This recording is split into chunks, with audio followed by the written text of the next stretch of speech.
बिस्मिल्लाहिर्रहमानिर्रहीम। अस्सलाम वालेकुम नाज़रीन, आप यूट्यूब चैनल देख रहे हैं। मैं इमरान खान। अब तक की सूरत हाल आपके सामने में रखता हूँ। हमारे सहाफ़ी ज़ईम लगारी साहब को एक मरतबा फिर हिरासत में ले लिया गया है।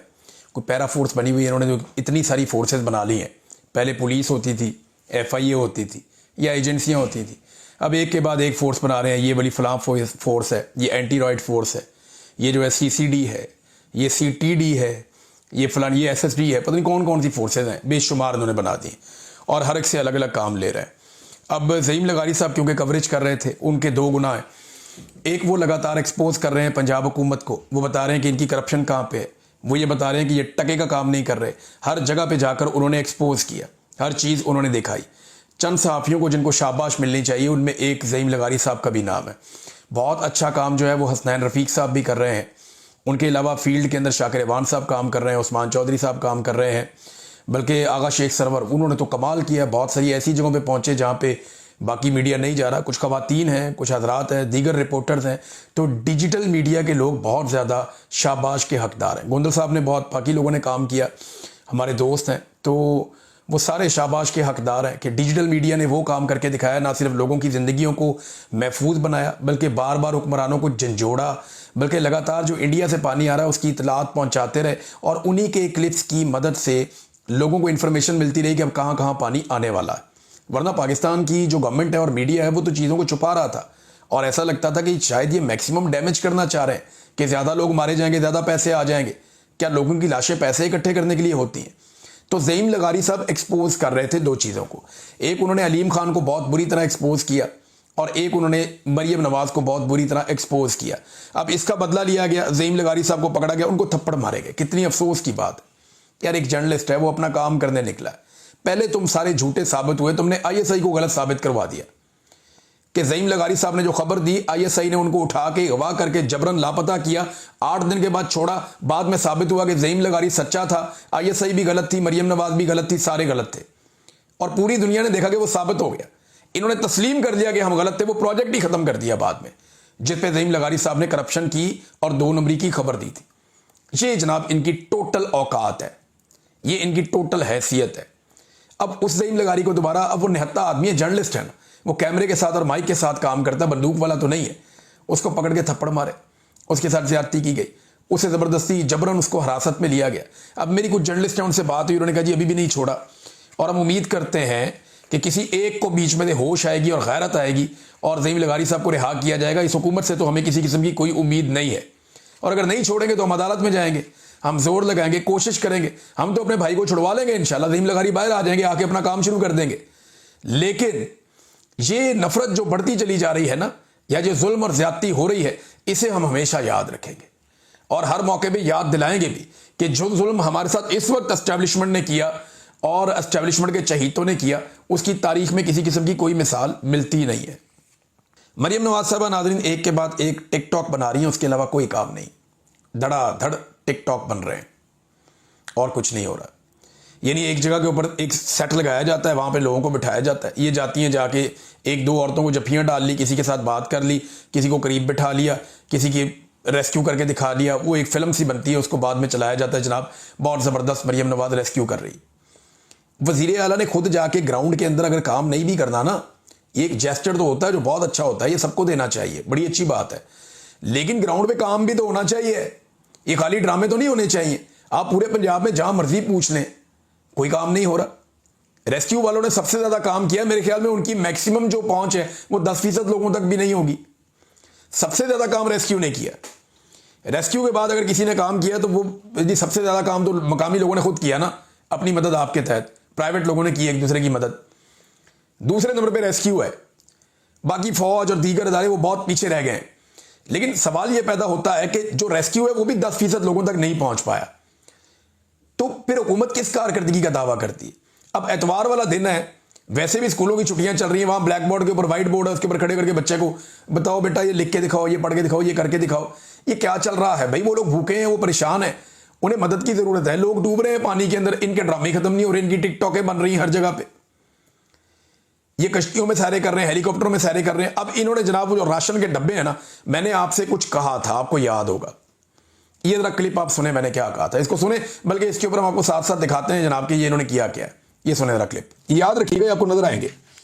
मे भी किसी जगह पे एक कश्ती के अंदर अपने विजुअल बनाएंगे, फिर आपको ये नजर आएंगे कि जनाब ये अब गरीबों को पैसे बांटते हुए आपको कहीं पे शायद नजर आ जाए, अपनी तस्वीर और वीडियोस बनाएंगे, हेलीकॉप्टर चलाएंगे, लोगों के ऊपर राशन तकसीम करेंगे और राशन के बैगों के ऊपर अपने टब्बर की तस्वीरें लगाएंगे। ये भी आप याद रखिएगा।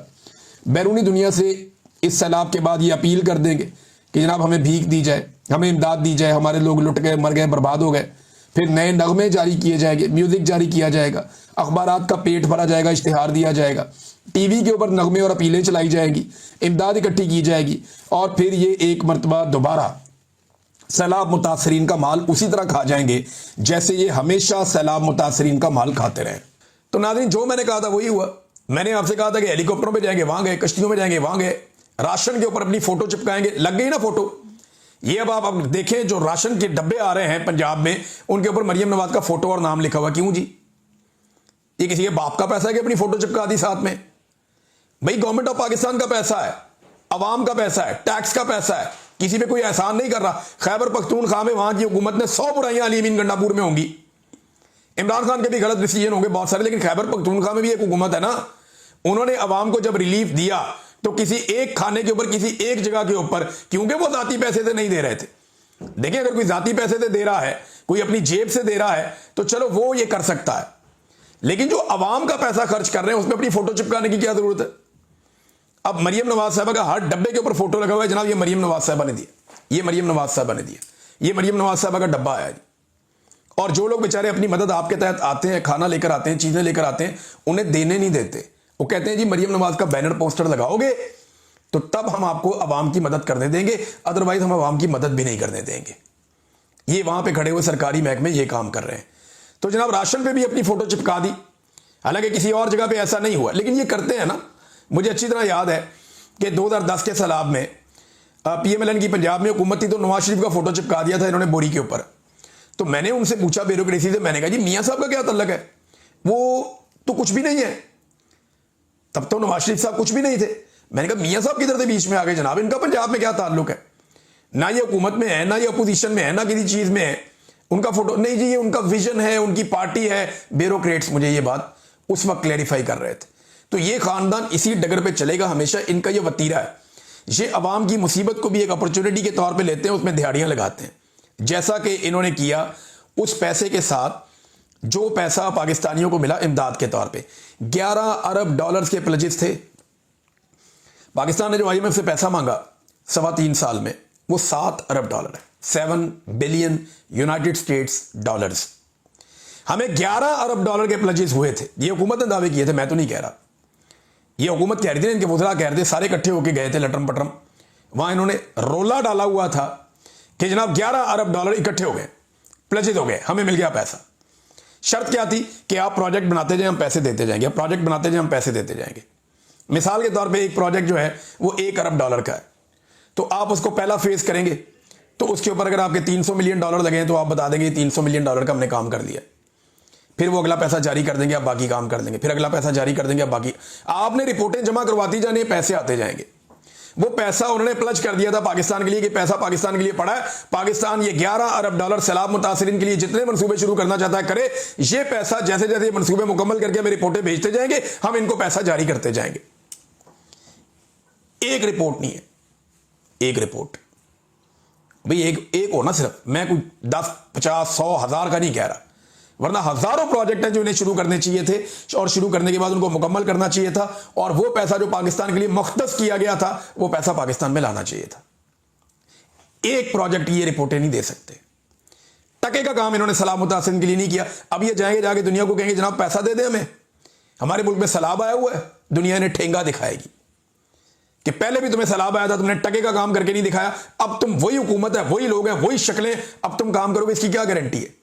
और जब सैलाब आया हुआ है तो वज़ीर-ए-आज़म मुल्क छोड़ के गया हुआ है। हालात तो ये हैं इनके।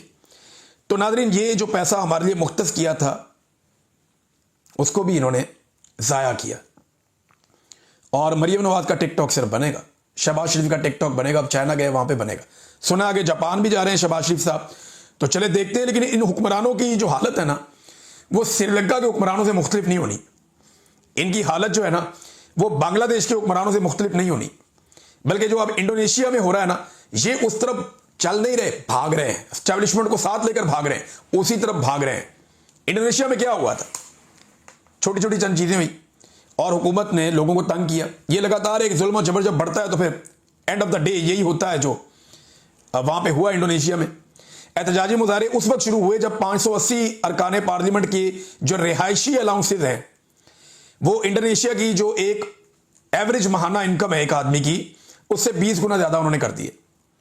सूरत हाल उस वक्त मजीद बिगड़ गई जब एहतजाज हो रहा था तो बख्तरबंद गाड़ी ने एक मोटरसाइकिल सवार को कुचलकर हलाक कर दिया, आग लग गई। मैं आपसे कहता हूं ना, पाकिस्तान बारूद के ढेर के ऊपर बैठा हुआ, अवाम बहुत तपी हुई है। कोई एक इंसिडेंट, कोई एक वाकया चिंगारी बनके इनके सारे बने बनाए आशियाने को जला सकती है। ये जो उन्होंने जाली आशियाना बनाया हुआ ना, फार्म 47 के ऊपर खड़े हैं, इनको जूतियां छोड़ के भागना पड़ेगा जैसे लोग दरियाए रावी के रास्ते से भागे हैं। इसी तरह इन्हें कब्जा छोड़ के भागना पड़ेगा जिस दिन अवाम खड़ी हो गई। 3 सूबाई असम्बलियों को लोगों ने जला दिया, वहां पे अरकान पार्लियामेंट के घरों को लोगों ने लूटा है वहां पे, और ये सिलसिला वहां जारी है। ये आपने बांग्लादेश में देखा, श्रीलंका में देखा। तो पाकिस्तान को उस तरफ जाना भी नहीं चाहिए, लेकिन बदकिस्मती से मौजूदा पाकिस्तान का जो रजीम है उस तरफ चल नहीं रहा, उस तरफ भाग रहा है। और किस वक्त ये मामला कहां जाए हम कुछ भी नहीं कह सकते। अगले चंद घंटों में नाज़रीन भारत से पानी दोबारा पाकिस्तान आने वाला है। एक बड़ा रेला पानी का पाकिस्तान में दाखिल हो रहा है, क्योंकि भारत में बारिशें रुक नहीं रही और उनके जो डैम्स हैं उन्होंने बहुत बड़ी तादाद में बनाए हुए, एक के बाद एक डैम का उन्हें पानी खोलना पड़ता है, दरवाजे खोलने पड़ते हैं। और लगातार जो डैम्स के गेट वो खोल रहे हैं, पानी तेजी से दरियाओं के अंदर बह रहा है और वो जो दरियाओं का पुराना रास्ता है वो सीधा पाकिस्तान की तरफ आता है। तो भारत ने अपने बंद बहुत अच्छे बनाए हुए हैं, इसके बावजूद वहां पर भी बहुत सारे इलाकों में फ्लड्स आए हैं, स्पेशली पंजाब के इलाकों में। लेकिन वहां की हुकूमत जो है उन्होंने अपने लोगों को रिलीफ भी दिया, वो डिफरेंटली डील कर रहे हैं। हमारे तो यहाँ पे मार कुटाई चल रही है, जिनके घर पे सैलाब है वो उन्हें डंडे भी मारे जाते हैं, जलील भी किया जाता है, मुकदमात की धमकियां भी दी जाती हैं। जिनका कोई बंदा मर रहा हो वो कहते हैं यार कश्ती ले जाओ, हमारा बंदा बचा लो, तो उसे कहते हैं दौड़ जाए यहाँ से पर्चा दे देंगे। तो यहाँ तो रवैया इस तरह का पंजाब हुकूमत का, वो जैसी हुकूमत है वैसे ही ब्यूरोक्रेट बन जाते हैं। तो यहाँ जुल्म हो रहा है पाकिस्तान में, और भारत से पाकिस्तान में पानी लगातार आता जा रहा है, उसकी वजह से सैलाब बढ़ता जा रहा है। अब ये सारा दबाव जो है वो दरियाए सिंध की जानिब जाएगा। अगले चंद घंटों में एक बड़ा रैला पाकिस्तान में दाखिल होगा और ये मुख्तलिफ दरियाओं से पानी इकट्ठा होता हुआ दरियाए सिंध की तरफ जाएगा। तो सिंध के ऊपर जब प्रेशर बढ़ेगा तो वहां पे एक बड़ा इम्तिहान है पाकिस्तान की हुकूमत का और सिंध की हुकूमत का भी, कि जनूबी पंजाब में, सिंध में, इन इलाकों में लोगों को महफूज कैसे रखना है। अब कारकर्दगी तो नाज़रीन इनकी जीरो है। वो जीरो मैं आपको ऐसे कह रहा हूं कि आप इनके हालात चेक करें ना, कि पूरी दुनिया में पोलियो खत्म हो गया, पाकिस्तान में नहीं हुआ। ये खबर है, मैं आपके साथ शेयर करता हूं, खबर आप देखें। ये दुनिया के तकरीबन तमाम ममालिक के अंदर पोलियो खत्म हो चुका है, पाकिस्तान में पोलियो खत्म होने का नाम नहीं ले रहा। इस साल भी पाकिस्तान में पोलियो के 23 केस सामने आए, 23 केसेस। पूरी दुनिया में पोलियो खत्म, अफगानिस्तान में पोलियो खत्म, कीनिया में पोलियो खत्म, नाइजीरिया में पोलियो खत्म, रवांडा में पोलियो, और दुनिया के किसी मुल्क का नाम ले लो। जिन मुल्कों की मिसालें हमें आर्मी चीफ देते हैं ना कि ये मुल्क वो बन जाएगा पाकिस्तान, उन मुल्कों में भी पोलियो खत्म हो गया। आज गजा में पोलियो के केसेस नहीं, पाकिस्तान में है। पाकिस्तान में पोलियो खत्म नहीं हुआ, वजह करप्शन, बेईमानी, 2 नंबरी, फ्रॉड और एस्टेब्लिशमेंट की बनाई हुई जाली हुकूमतें। हम पोलियो के खात्मे के करीब पहुंचते हैं, एस्टेब्लिशमेंट को फिर कोई ना कोई पंगा हो जाता है, वो पकड़ के हुकूमत गिरा देते हैं, सारा सिस्टम डिस्टेबलाइज हो जाता है, ऊपर से लेके नीचे तक पूरा सिस्टम हिल जाता है, दोबारा आपकी मुहिम जो है वो खराब हो जाती है और फिर पोलियो के केसेस बढ़ जाते हैं। और पाकिस्तानियों के ऊपर ट्रैवल रिस्ट्रिक्शंस लगती हैं। पूरी दुनिया में बदनामी होती है कि ये एक मुल्क रह गया है जहां पे अभी तक पोलियो खत्म नहीं हुआ। बड़ी उम्र के लोगों को, औरतों को, बंदों को जो है पोलियो के कतरे पिला के एयरपोर्टों से लेके जाते हैं अपने मुल्कों में। ये हालात है पाकिस्तानियों के, और ये सिर्फ पाकिस्तान की हुकूमत की नाअहली की वजह है, वरना 2-3 साल का लगातार एक कोशिश की जाए तो पोलियो जड़ से हमेशा के लिए पाकिस्तान से खत्म हो सकता है। लेकिन इस तरफ किसी की तवज्जो ही नहीं है, तवज्जो इनकी लुटमार की तरफ है, और लुटमार इन्होंने लगातार बढ़ाई हुई है। जब कीमतें बढ़ाते हैं तो यूं बढ़ाते हैं, जब घटाते हैं तो ऐसे घटाते हैं जैसे कहते हैं बहुत बड़ा रिलीफ हमने दे दिया। अब जो पेट्रोल की कीमत है उसमें चंद पैसे का रिलीफ दिया गया है, यानी जो पिछली कीमत थी पेट्रोल की वो 264 रुपए कुछ पैसे थी, और अब उसकी कीमत कम करके 264 रुपए कर दी गई है। चंद पैसे का रिलीफ देकर इन्हें लगता है कि इन्होंने आवाम के ऊपर बहुत बड़ा एहसान किया है, और उसकी हेडलाइंस चलवाते हैं। पूरी दुनिया में पेट्रोलियम मसनूआत की कीमतें नीचे जा रही हैं, पाकिस्तान के अंदर कीमतें नीचे जाने का नाम ही नहीं लेती, बल्कि पाकिस्तान में कीमतें लगातार बढ़ती चली जाती हैं, मजीद बढ़ती चली जाती हैं।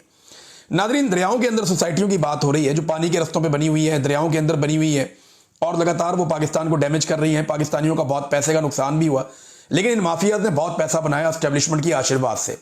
अदालतें भी इनके साथ रहती हैं, इनको स्टे दे देती हैं। ये जो अलीम खान वाला स्कैंडल है ना, इस पे मियां असलम इकबाल साहब की एक वीडियो बहुत ज्यादा वायरल है और गर्दिश कर रही। जब उन्होंने 3 साल पहले एक प्रेस कॉन्फ्रेंस करके ये सारा चट्टा कट्टा खोला था, उनके पास वो सारे पेपर थे। उन्होंने एक एक चीज बताई कि कैसे EOBI स्कैंडल, जो बुजुर्ग लोग हैं उनका जो पैसा है वो स्कैंडल के जरिए से कैसे प्लॉट और जमीनें खरीदी गई, फिर उनको कैसे बेचा गया, किस तरह 2 नंबरी की गई। वो लाहौर में एक CIA का पुलिस ऑफिसर है, DSP, उसका क्या इसमें रोल है। फिर ये कैसे कब्जे करते थे, इन्होंने एयरपोर्ट के सामने कब्जे कैसे किए, यहां क्या किया, वहां क्या किया। ये अलीम खान मिनट बाद बैठ के प्रेस कॉन्फ्रेंस करते हैं। जरा सहाफी इनसे एक दफा पूछे ना कि जनरल मेहदी साहब का क्या किरदार था इनकी जिंदगी में और जनरल मेहदी ने इनके ऊपर कौन से एहसानात किए थे। तो अलीम खान साहब आपको कहानी बताएंगे। मैं ये सारी चीजें किसी दिन आपके सामने रखूंगा, जरा ये फ्लड्स के मामला थोड़े देर ठीक हो जाएं, ये सब आपको बताऊंगा। लेकिन कुछ ऐसी सोसाइटियां जो पानियों के रास्ते में बनी हुई हैं, ये जरा सोसाइटियों के नाम आप सुन लें। और इनको पाकिस्तान की गवर्नमेंट्स ने, सिस्टम ने इनको प्रोटेक्शन दी है और इनको जो है वो NOC जारी किए गए। और मजे की बात यह है कि इनमें से 90% सोसाइटियों के अंदर रिटायर्ड जर्नैल मुलाजमत करते हैं, इनके साथ काम करते हैं, भारी तनख्वाहें लेते हैं। तो उनके ताल्लुकात भी फिर इस्तेमाल होते हैं। एस्टेब्लिशमेंट के साथ ताल्लुकात बनाओ, जो मर्जी करो।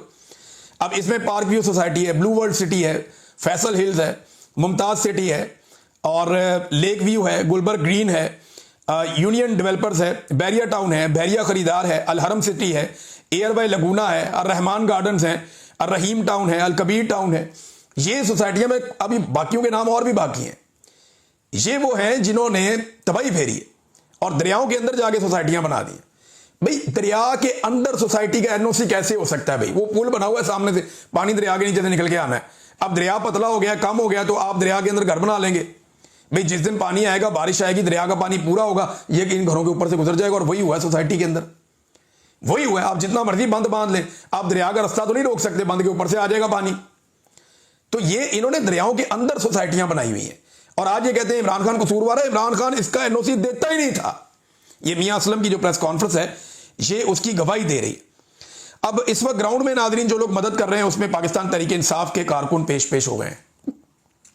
मुख्तलिफ तस्वीर और मनाजिर आ रहे हैं कि तहरीक इंसाफ के टिकट होल्डर्स और जो उम्मीदवार हैं वो अपने अपने हलकों के अंदर वो अब आवाम की मदद करने के लिए निकल आए और वो दे रहे हैं, खाना भी दे रहे हैं, खुराक भी। ये बड़ी अच्छी बात है। अलीमा खान के बयान के बाद हुआ और इस पर आलिया हमजा साहब ने भी जोर दिया कि ये वक्त जो है वो लड़ाई का नहीं है, इख्तलाफात का नहीं है। मरियम नवाज जितना मर्जी जुल्म करे, जितनी मर्जी ज्यादती करे, लेकिन सारे लोग पाकिस्तानियों को बचाने की तरफ तवज्जो दें। और अच्छी बात यह है कि पाकिस्तान तहरीक इंसाफ इस वक्त लड़ाई को छोड़ के वो सैलाब ज़दगान की मदद के लिए आगे बढ़े। हालांकि कई जगह पे उनको मदद करने से रोका जा रहा है कि मरियम नवाज का फोटो लगाओ तो हम मदद करने देंगे, वरना मदद नहीं करने देंगे। हालात इनके ये है नादरीन कि इस वक्त भी पुलिस को और इंतजामिया को, जिनको इस वक्त सैलाब ज़दगान की मदद के लिए लगाना चाहिए था, उन्हें लगाया हुआ इस वक्त इस काम के ऊपर कि अलीम खान की सोसाइटी के अंदर कोई वीडियो ना बन जाए। बहरहाल अब तक के लिए इतना ही। अपना ख्याल रखिएगा, अपने चैनल का भी। अल्लाह हाफ़िज़।